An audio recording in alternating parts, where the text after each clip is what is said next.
Assalamualaikum warahmatullahi wabarakatuh. Apa kabar teman-teman semua? Pada video kali ini kita akan melanjutkan lagi latihan soal STJ P3K tahun 2023 kita.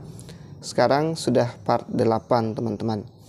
Bagi yang baru bergabung di video ini, saya mohon bantuannya untuk klik subscribe, like, dan bantu share ke sosial media teman-teman, biar saya semakin bersemangat untuk membuatkan sebanyak-banyaknya soal latihan STJ P3K ini, khususnya STJ ya. Pada tahun ini saya fokus dulu di STJ, nanti baru dilanjutkan ke yang lain. Saya doakan yang belajar di sini lulus semua, amin. Suatu kebanggaan bagi saya kalau teman-teman bisa berhasil melalui channel ini. Baik, kita langsung masuk ke pembahasan kita. Seperti biasa sebelum masuk saya akan kasih dulu tips bagaimana menjawab soal agar bisa mendapatkan nilai maksimal ya, nilai tertinggi, karena nanti itu tidak ada passing grade dan semuanya hanya di ranking saja. Mudah-mudahan teman-teman yang belajar di sini itu mendapatkan ranking tertinggi semua. Nah, yang pertama kita harus baca dengan cermat ya. Pastikan teman-teman jawab atau membaca setiap situasi dengan teliti dan memahami dengan baik sebelum memilih jawaban. Nah, soal apapun itu bukan hanya SJT saja, harus dipahami dulu soalnya biar kita tidak salah ngasih ya. Kalau kita tangkapnya lain, nanti kita kasihnya juga akan lain, seperti itu. Selanjutnya, yang kedua, pikirkan solusi konstruktif ya, kasih solusi yang membangun ya. Jangan kasih solusi yang menghancurkan. Oke, pilih jawaban yang menunjukkan bahwa Anda akan menyelesaikan masalah atau menghadapi situasi tersebut dengan cara yang paling konstruktif dan sesuai dengan prinsip-prinsip profesionalisme. Yang ketiga, hindari jawaban ekstrim. Nah, teman-teman harus hindari tuh jawaban-jawaban ekstrim yang menggunakan kekerasan ya. Hindari jawaban yang sangat keras atau mengabaikan. Nah, sudah saya kasih sebelumnya di part-part sebelumnya. Selanjutnya, perhatikan waktu. Tes situational judgment seringkali memiliki batas waktu, jadi manajemen waktu yang baik penting. Cobalah untuk menjawab setiap pertanyaan dengan cepat dan efisien. Cepat dan juga efisien ini bisa diraih, cepat dan efisien ini kalau kita banyak latihan teman-teman. Tidak cukup hanya latihan yang sedikit. Membaca cepat itu butuh latihan yang banyak agar bisa cepat menangkap maksud soal itu. Itulah yang dimaksud dengan cepat dan efisien. Baik, kita langsung masuk ke soal yang pertama. Kita kerja yang mudah-mudah dulu ya. Insya Allah nanti makin kesini makin hot nanti soalnya. Baik, kita lihat seorang guru sedang mengajar di kelas ketika salah satu siswanya Ana itu mengangkat tangan dan bertanya pertanyaan yang tidak berkaitan dengan pelajaran yang sedang diajarkan. Apa yang sebaiknya guru lakukan? A. Menegur Ana dan memberitahunya bahwa pertanyaannya tidak relevan. B. Menyuruh Ana untuk diam dan melanjutkan pelajaran. C. Mengabaikan pertanyaan Ana dan melanjutkan pelajaran. D. Menghentikan pelajaran sejenak untuk menjawab pertanyaan Ana. Jadi teman-teman kalau mau coba jawab dulu bisa di pause videonya. Nanti selesai baru dilanjutkan lagi ya. Ini demi menguji kemampuan teman-teman kira-kira sudah sampai di mana ya. Silahkan catat nanti komentar apakah semua jawaban yang saya pilih itu sama dengan teman-teman atau malah ada yang beda seperti itu ya. Baik, kita lihat jawaban yang terbaik. Jawaban terbaik di sini adalah menurut saya ya, itu adalah menegur Ana dan memberitahu bahwa pertanyaannya tidak relevan. Kalau kita lihat opsi B, menyuruh anak untuk diam dan melanjutkan pelajaran, nanti ini bisa merusak mentalnya si anak. Dia jadi tidak pede lagi untuk bertanya, seperti itu. Kemudian yang opsi B, mengabaikan pertanyaan Ana dan melanjutkan pelajaran. Nah, tadi di awal saya sudah kasih tipsnya, jangan memilih kata-kata yang, usahakan ya, jangan memilih kata-kata yang ada kata mengabaikan ini. Kemudian yang opsi D, menghentikan pelajaran sejenak untuk menjawab pertanyaan Ana. Ini juga bagus untuk si Ana, tapi lebih banyak yang dirugikan karena jangan sampai gara-gara kita menghentikan pelajaran sejenak kemudian menjawab pertanyaan Ana, siswa yang lain itu yang fokus dengan yang apa yang kita pelajari sekarang itu malah terganggu, malah terganggu konsentrasinya. Jadi alangkah baiknya kalau kita menegur dulu si Ana bahwa pertanyaannya itu tidak relevan dengan apa yang kita pelajari sekarang. Jadi jawaban terbaik fix di opsi A. Kita lanjut ke soal berikutnya. Seorang guru memiliki 2 pelajaran yang berturut-turut dan hanya ada 10 menit istirahat di antara keduanya. Apa yang seharusnya dia lakukan selama istirahat tersebut? A. Memeriksa pesan teks dan media sosial. B. Berbicara dengan rekan guru tentang pelajaran yang baru saja diajarkan. C. Menyiapkan materi untuk pelajaran berikutnya. D. Menyusun rencana liburan akhir pekan. Baik teman-teman, saya kira sudah dikunci jawabannya. Jadi jawaban terbaik menurut saya ada di opsi C, yaitu menyiapkan materi untuk pelajaran berikutnya. Opsi A kita lihat memeriksa pesan teks dan media sosial. Saya kira kalau kita memeriksa pesan teks dan media sosial maka kita akan terhanyut ke sana sampai berpuluh-puluh menit, bahkan berjam-jam ya. Saya kira teman-teman pernah sering alami ini, hanya cek-cek ternyata tenggelam. Nanti kesannya akan buru-buru pada saat mau masuk kelas, tidak ada persiapan. Untuk opsi B, berbicara dengan rekan guru tentang pelajaran yang baru saja diajarkan. Ini bagus, tapi masih lebih bagus opsi C ya. Karena di sini tadi dia sedang merefleksi ya. Kalau ini bisa dibilang sharing sambil merefleksi pembelajaran yang tadi sudah diajarkan. Tapi kan kita mau mengajar lagi, jadi sebaiknya kita menyiapkan dulu ini yang perlu, ini yang lebih mendesak maksud saya ya. Yang opsi C ini lebih mendesak dibanding yang opsi B. Kita lihat opsi D, menyusun rencana liburan akhir pekan. Nah, ini sama sekali tidak penting dan tidak ada kaitannya dengan soal. Ini bisa dilakukan saat kita sudah pulang di rumah nanti, seperti itu teman-teman.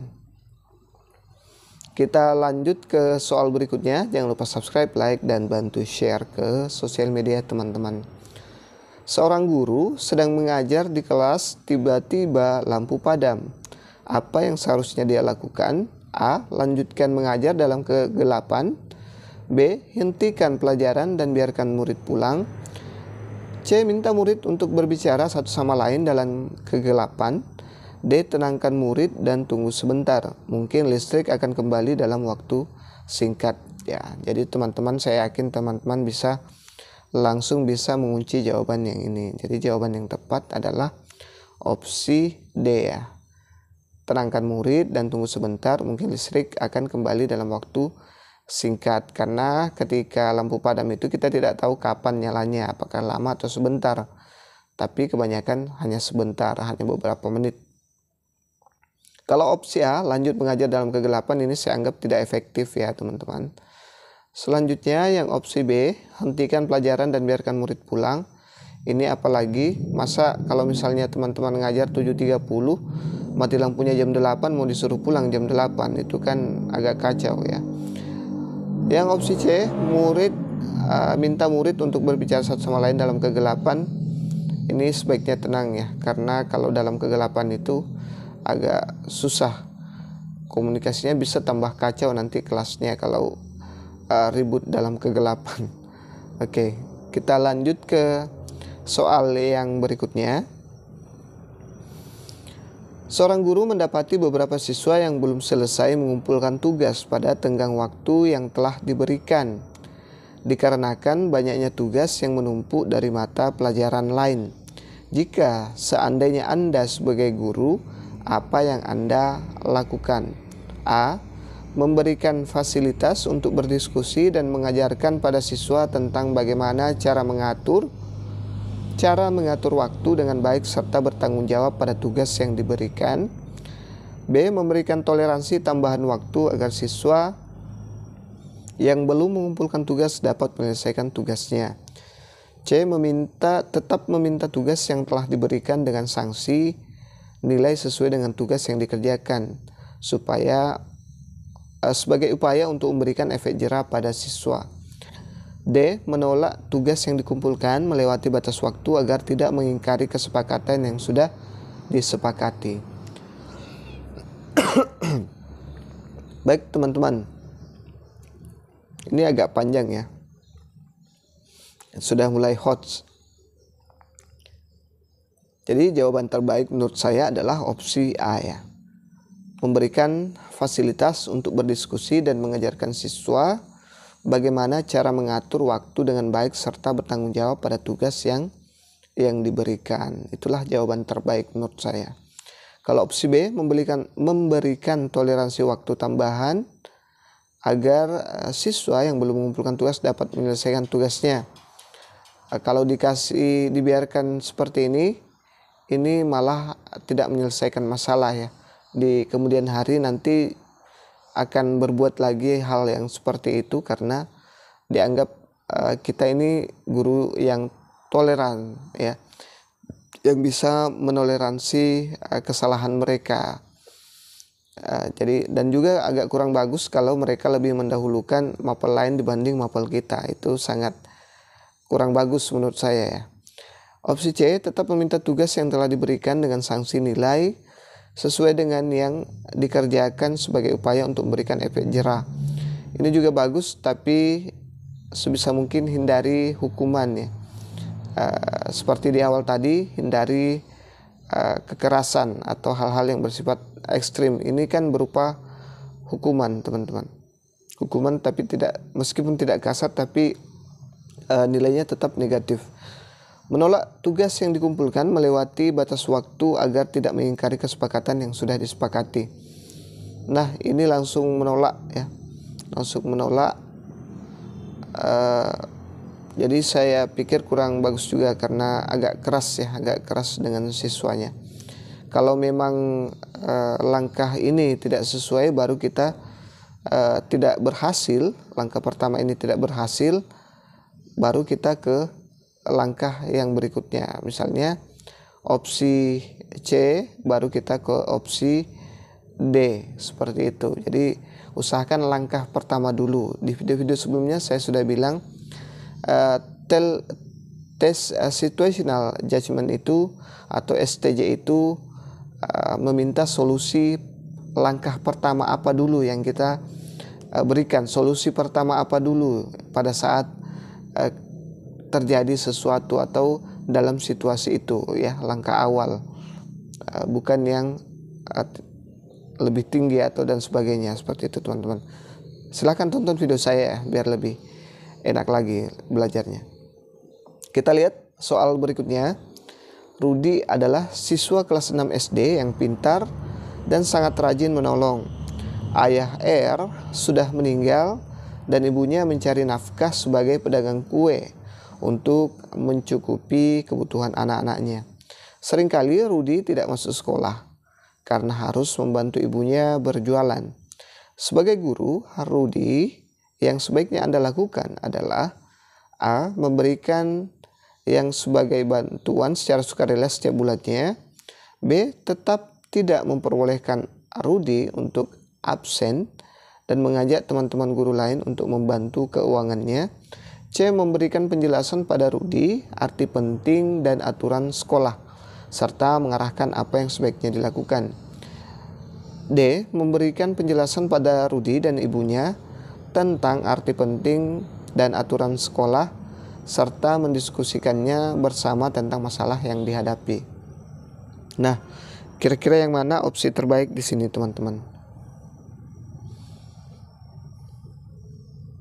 Baik, jadi jawaban yang terbaik menurut saya ada di opsi D, yaitu memberikan penjelasan pada R dan ibunya tentang arti penting dan aturan sekolah, serta mendiskusikan bersama tentang masalah yang dihadapi.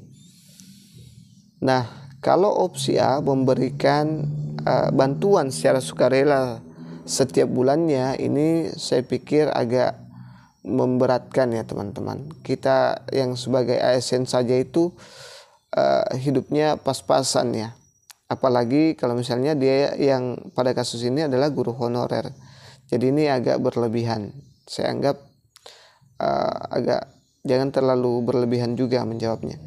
B. Tetap tidak memperbolehkan R untuk absen dan mengajak teman-teman guru lain untuk membantu. Nah, ini lebih bagus sebenarnya pada opsi A, karena sebenarnya ini kita bersama dengan guru-guru lain membantu. Tapi sampai kapan ya kita akan bantu seperti ini? Ini bukan solusi, malah memberatkan juga teman-teman guru yang lain ya. Jadi ini saya pikir kurang masuk akal juga, belum tentu teman-teman guru lain itu setuju ya, karena mereka punya kebutuhan masing-masing. Opsi C, memberikan penjelasan pada R arti penting dan aturan sekolah, serta mengarahkan apa yang sebaiknya dilakukan. Nah, ini bagus juga teman-teman. Tapi ini lebih bagus karena di sini kita melibatkan R dengan ibunya. Kalau ini yang penjelasannya kepada R saja dan langsung mengarahkan ya. Kalau di sini kita masih berdiskusi ya, cari jalan terbaik, kan kita tidak tahu seperti persisnya itu seperti apa. Langkah bagusnya kalau kita duduk bersama dengan ibunya Rudi seperti itu. Baik teman-teman, kita lanjut ke soal berikutnya. Jangan lupa subscribe, like, dan bantu share ke sosial media teman-teman. Sekolah berencana mengadakan kegiatan lomba memasak antar kelas dalam rangka hari kelahiran sekolah. Acara akan diselenggarakan bertepatan dengan hari libur Waisak. Apa pandangan Anda sebagai guru? A. Tidak masalah karena di sekolah tidak ada yang memeluk agama Buddha. B. Sebaiknya hari libur agama tidak digunakan untuk kegiatan sekolah. C. Hari libur agama boleh digunakan untuk berlibur bersama keluarga. D. Hari raya Waisak biarlah diperingati oleh umat Buddha, umat lain menyesuaikan. Baik teman-teman, ini berkaitan dengan toleransi beragama di kepribadian guru ya. Ini yang akan diambil nilainya. Kita lihat jawaban yang terbaik. Saya yakin teman-teman sudah mengunci jawabannya juga. Jadi jawaban terbaik menurut saya ada di opsi B. Sebaiknya hari libur agama tidak digunakan untuk kegiatan sekolah. Opsi A kita lihat tidak masalah karena di sekolah tidak ada yang memeluk agama Islam, agama Buddha. Ya maaf, agak kurang konsentrasi, kurang sehat ya teman-teman. Kalau saya salah ucap atau salah baca itu karena saya lagi kurang fit seperti itu. Oke. Ini tidak ada sama sekali penghargaan terhadap agama lain ya kalau seperti ini. Kemudian di hari raya Waisak itu kan memang hari libur, jadi tidak usah ya. Yang C, hari libur agama boleh digunakan untuk berlibur bersama keluarga. Iya boleh, memang boleh, tapi ini tidak nyambung dengan yang diminta soal ya, tidak nyambung. Yang ditanyakan soal kan apakah berkegiatan pada saat hari raya Waisak itu bagus atau tidak di sekolah. Nah, seperti itu. Jadi ini agak kurang nyambung ya. Hari raya Waisak biarlah diperingati oleh umat Buddha, umat lainnya menyesuaikan. Nah, ini juga kurang bagus, berarti kurang menghargai penganut agama Buddha seperti itu. Baik, kita lanjut ke soal berikutnya. Anda memiliki siswa yang ingin sekali menguasai keterampilan yang menurut Anda belum saatnya dikuasai oleh siswa tersebut. Di sekolah, hanya Anda yang dapat melatihnya. Namun, Anda tidak memiliki waktu luang. Ucapan yang tepat dikatakan kepada siswa adalah A. Bahwa siswa tidak perlu belajar keterampilan itu dan tidak perlu berlatih kepada saya. B. Bahwa siswa belum waktunya menguasai keterampilan itu dan saya sibuk sehingga tidak bisa melatihnya. C. Bahwa siswa itu bisa belajar sendiri untuk menguasai keterampilan itu. D. Bahwa siswa itu memiliki kemampuan yang baik, punya kesempatan menguasai keterampilan itu, dan mengatur waktu lagi untuk bisa berlatih dengan saya. Nah, kira-kira yang mana nih jawabannya teman-teman? Kita lihat jawaban terbaik menurut saya. Jadi jawaban terbaik adalah opsi D ya teman-teman. Bahwa siswa itu memiliki kemampuan yang baik, punya kesempatan menguasai keterampilan itu, dan mengatur waktu lagi untuk bisa berlatih dengan saya. Opsi A, bahwa siswa tidak perlu belajar keterampilan itu dan tidak perlu berlatih kepada saya. Ini bisa membunuh bakat siswa ya. Dia sangat antusias untuk ikut, tapi kita matikan dengan kata-kata yang seperti ini. Selanjutnya, bahwa siswa belum waktunya menguasai keterampilan itu dan saya sibuk sehingga tidak bisa. Kalau seperti ini juga dia bisa putus asa juga ya. Hampir mirip, tapi yang opsi pertama itu lebih ekstrim, lebih kasar sebenarnya. Yang C, bahwa siswa itu bisa belajar sendiri untuk menguasai keterampilan itu. Ini sudah bagus sedikit, sudah lumayan bagus, cuman masih lebih bagus opsi D ya. Karena ini dia ada kata-kata memiliki kemampuan yang baik, dia dimotivasi. Ini juga dia sebenarnya dimotivasi bisa menguasai keterampilan itu sendiri. Kemudian kita juga mau melatihnya, jadi dia semakin bersemangat mengatur waktu ulang, karena di sini kita sangat sibuk ya, tidak memiliki waktu luang. Jadi diatur ulang dulu jadwalnya, seperti itu teman-teman. Semoga ditangkap maksudnya. Baik, kita lanjut ke soal berikutnya. Anda memiliki seorang peserta didik yang beragama non-muslim, sedangkan mayoritas peserta didik di sekolah tersebut beragama muslim. Banyak siswa di sekolah tersebut yang enggan bertemu sapa dengannya, apalagi berteman karena perbedaan agama tersebut. Malahan suka mengejek. Bagaimana sikap Anda sebagai pendidik yang mengajarkan tentang kebaikan? A. Meminta kepada para pelaku agar meminta maaf kepada korban dan berjanji tidak mengulangi perbuatan tersebut. B. Merekomendasikan kepada guru bimbingan dan konseling untuk diberikan sanksi yang sesuai. C. Terlibat aktif menumbuhkan rasa saling penghargaan dan memberikan teladan secara langsung. D. Mempertemukan seluruh siswa untuk saling berdiskusi, menumbuhkan rasa penghormatan antar umat beragama. Nah, teman-teman, ini agak hot ya. Kira-kira yang mana jawaban yang memiliki poin tertinggi?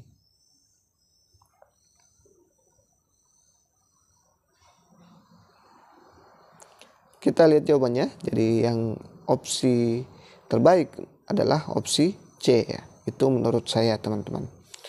Kalau kita lihat opsi A meminta kepada, kita kembali ke opsi C dulu ya. Saya baca dulu. Terlibat aktif menumbuhkan rasa saling penghargaan dengan memberikan teladan secara langsung. Nah, kita kan sebagai guru memang harus menjadi teladan. Ingarso sung tulada menurut Bapak pendidikan kita ya. Jadi kita harus aktif terlibat ya dalam menumbuhkan rasa saling menghargai meskipun berbeda agama dan budaya.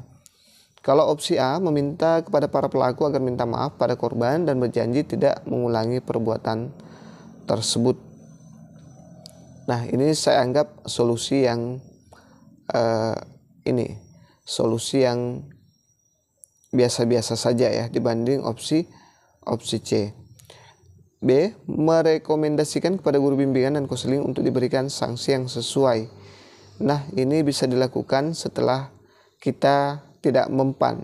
Kalau kita sudah kasih keteladanan yang bagus ke siswa kita, kemudian masih saja terjadi seperti itu, nah kita bisa melakukan yang opsi A, baru ke opsi B kalau masih opsi A belum mempan juga ya.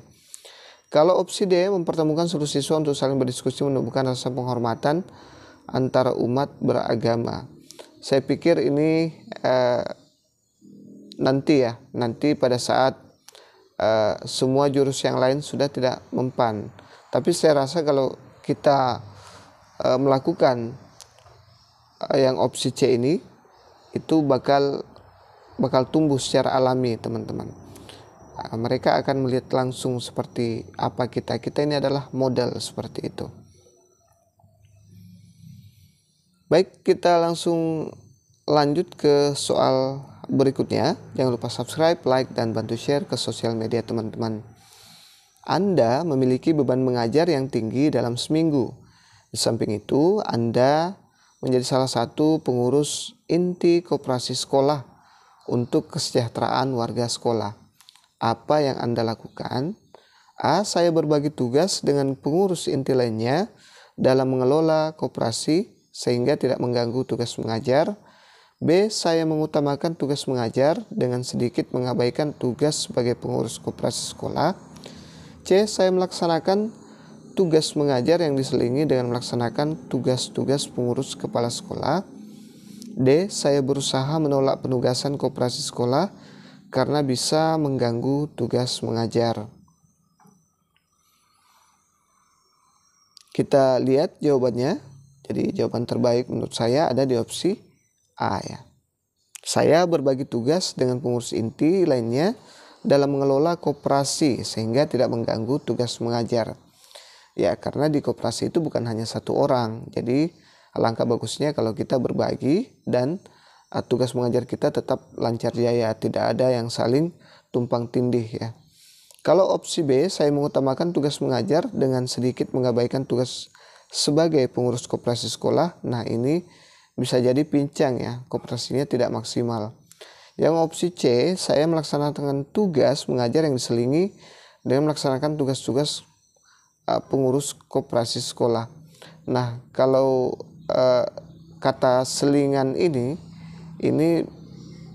agak kurang gimana ya, agak kurang fokus menurut saya ke tugas koperasi ini, teman-teman. Kalau opsi D, saya berusaha menolak penugasan koperasi sekolah karena bisa mengganggu tugas mengajar. Nah, ini sebenarnya tidak nyambung dengan apa yang diminta soal, karena di sini dia sudah menjadi salah seorang pengurus inti koperasi sekolah ya, teman-teman. Seperti itu. Semoga dipahami ya. Oke, itu saja dulu yang sempat saya share pada kesempatan kali ini. Mudah-mudahan bermanfaat. Saya doakan semua yang belajar di sini itu lulus. Amin amin ya rabbal alamin. Sampai ketemu di video part 9 nanti insyaallah, kalau disehatkan dan dipanjangkan umur ya. Saya mau teman-teman kembali nanti pada saat sudah lulus dan mendapat predikat masuk ke rankingan atau kalau bisa ranking tertinggi. Tolong kembali ya teman-teman, tolong kembali ke channel saya ini. Demikian, wassalamualaikum warahmatullahi wabarakatuh.